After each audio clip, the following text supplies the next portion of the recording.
ये रुपया जनता के काम आना चाहिए।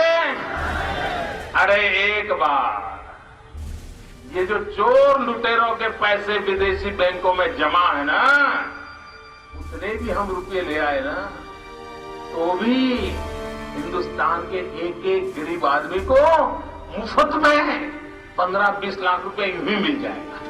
इतने रुपये।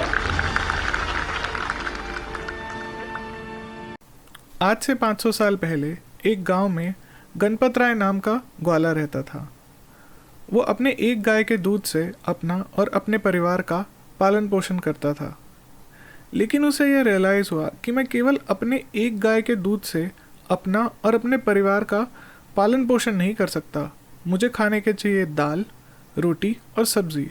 तो वो गांव में निकल जाता है अपना दूध का कनस्तर लेके और एक ऐसे किसान को ढूंढता है जो धान बेच रहा हो लेकिन उसे बदले में दूध चाहिए हो। तभी वो अपने दूध के बदले एक धान का कट्टा ले सकेगा। तो उसे बहुत मशक्क़त के बाद मिलता है धनपत राय, एक ऐसा किसान जो धान बेचने के लिए तैयार था और उसे दूध की आवश्यकता थी। लेकिन इस सब में सबसे मुश्किल बात ये थी कि उसे रोज़ एक ऐसे इंसान को ढूंढने की मेहनत करनी पड़ती थी जो दूध लेने के लिए तैयार हो और वो बदले में धान, आटा या सब्ज़ी बेचने के लिए तैयार हो। अपनी यही परेशानी लेके गणपत राय गांव के सरपंच के पास जाता है और कहता है, सरकार, मुझे रोज़ दूध बेचने के लिए एक ऐसे व्यक्ति को ढूंढना पड़ता है जो मुझे दूध के बदले धान दे सके, और कल को अगर मेरी गाय बीमार हो जाती है तो मैं और मेरा परिवार कैसे गुजारा करेंगे, क्योंकि दूध तो अगले दिन ही खराब हो जाता है। ये सुनकर सरपंच बड़ी सोच में पड़ जाता है कि गांव वालों की ये परेशानी मैं कैसे दूर करूं। अगले दिन सरपंच को एक आइडिया आता है और वो हर एक गांव वाले को अपने हाथ की साइन करी हुई 10-10 पर्चियां देता है और बताता है कि अब आपको धान के बदले दूध नहीं बेचना पड़ेगा, आप इन पर्चियों की मदद से अपने पसंद का सामान खरीद सकते हैं। और गणपत, अगर कल तुम्हारी गाय बीमार भी पड़ जाती है तो इन पर्चियों को इस्तेमाल करके तुम अपना पसंद का सामान ले सकते हो। और आज 500 साल बाद भी यही पुरानी पर्चियाँ चल रही हैं, बस फ़र्क सिर्फ इतना है कि ये कुछ ऐसी दिखती हैं और हम इन्हें पैसे के नाम से जानते हैं। आज हमारा देश कोरोना महामारी से जूझ रहा है। लाखों लोगों का रोज़गार छिन गया है। अनेक व्यापारियों के धंधे बंद हो गए हैं। अगर सरकार के पास इतनी पावर है और वो सब कुछ कर सकती है तो वो नोट छाप के सब गरीब लोगों में क्यों नहीं बांट देती। इस तरह हमारे देश से गरीबी का नामो निशान ही मिट जाएगा।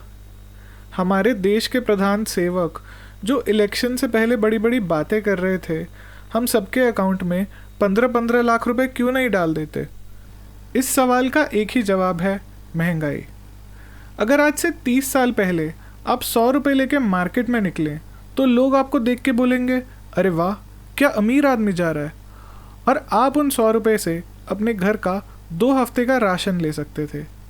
लेकिन आज 100 रुपये तो आपसे ऑटो वाला करोल बाग से कनॉट प्लेस जाने के लिए लेता है। कहने का मतलब ये है कि आज से 30 साल पहले पैसे की वैल्यू बहुत ज़्यादा थी, क्योंकि पर्चियाँ या मनी इन सर्कुलेशन कम था। और जैसे जैसे सरकार नोट छापती गई और पर्चियाँ बढ़ती गईं, हर चीज़ महंगी हो गई, क्योंकि अब इकॉनमी में पैसा ज़्यादा आ गया, जिस वजह से महंगाई हो गई। या आप ऐसा सोच सकते हैं कि आपके पैसे की वैल्यू कम हो गई। लेकिन ऐसा हुआ क्यों, ये समझने के लिए हमें अपनी कहानी पर वापस जाना पड़ेगा, और अब वो पर्चियों की जगह हम बात रुपयों में करेंगे। आप ऐसा सोचिए, सरपंच के 10 रुपये बांटने पर गणपत राय एक आटे की बोरी 3 रुपये में खरीदता था, लेकिन अब 50 रुपये बंटने पर गांव का दूसरा व्यक्ति बलविंदर सिंह आ जाता है और कहता है, अरे ये तो एक ही बोरी बची है और ये 3 रुपये की है, तो मैं इसके 4 रुपये देने के लिए तैयार हूँ, क्योंकि मेरे पास पैसे की कमी नहीं है, मेरे पास 50 रुपये हैं। ऐसे ही बलविंदर और गणपत के बीच बोरी की बोलियाँ लगती हैं और अंत में बोरी 15 रुपये की बिकती है। तो आप देखिए कैसे 3 रुपये की बोरी आपसी कंपटीशन की वजह से 15 रुपये की हो गई। अगर इकॉनमी में पैसा ज़्यादा आ जाता है तो लोग उसे खर्च करने की क्षमता भी ज़्यादा रखते हैं, जिससे हर चीज़ महंगी हो जाती है। लेकिन ये महंगाई का असर हमें धीरे धीरे करके 10-15 सालों में पता चलता है। लेकिन मान लीजिए आज सरकार अंधाधुन पैसा छापना शुरू हो जाए तो उससे क्या होगा? ऑफ कोर्स महंगाई तो बढ़ेगी, लेकिन कितनी? ये समझने के लिए हम एक रियल एग्जाम्पल लेते हैं। जर्मनी की सरकार ने दूसरे विश्व युद्ध के बाद अपने खर्चे पूरे करने के लिए पैसा छापना शुरू कर दिया था, जिस वजह से वहाँ के पैसे की वैल्यू इस हद तक गिर गई कि सर्दियों में आग जलाने के लिए लोग लकड़ी की जगह अपने नोट यानी करेंसी जलाने लगे। वहाँ पर एक ब्रेड की कीमत 10 लाख मार्क हो गई। ऐसे ही एक बार एक आदमी ठेले पर पैसे लाद कर ब्रेड लेने जा रहा था तो चोरों ने पैसे लूटने की बजाय उसका ठेला ही लूट लिया। इसलिए भारत सरकार की ये जिम्मेदारी बनती है कि जैसा जर्मनी के साथ 1945 में हुआ था वैसा हमारे देश में ना हो। अगर इन्फ्लेशन का आंकड़ा 7% है तो हर साल आपके पैसे की कीमत 7% से गिर रही है। अगर आपने अपना पैसा खर्च कर दिया तो आपके पैसे की कीमत नहीं गिरेगी, क्योंकि वो अब आपका रहा ही नहीं। लेकिन अगर आप अपना पैसा बचा के 1 साल के लिए अपनी तिजोरी में बंद कर देते हैं तो जब 1 साल बाद अपनी तिजोरी खोलेंगे तो पैसे की कीमत 7% से घट जाएगी। आपके पैसे तो उतने ही है, लेकिन उन रुपयों से जो आप सामान खरीद सकते थे वो कम हो जाएगा। इसलिए ताकि आपकी पैसे की कीमत ना गिरे, आप अपने बैंक में फिक्स डिपॉजिट कराते हैं। अगर एफडी पर आपको 7% ब्याज मिलता है तो आपका पैसा 7% से बढ़ जाएगा। लेकिन आप सोचिए, आपका पैसा तो बढ़ गया, लेकिन उस पैसे से जो आप सारी चीज़ें खरीद सकते थे वो 7% से बढ़ गई। इसलिए आपकी परचेजिंग पावर यानी कि आपके पैसे की खरीदने की क्षमता 7% से गिर गई। असल मायने में आपको कोई फ़ायदा नहीं हुआ, लेकिन आपने एफडी करा के अपने पैसे की कीमत को गिरने से बचा लिया।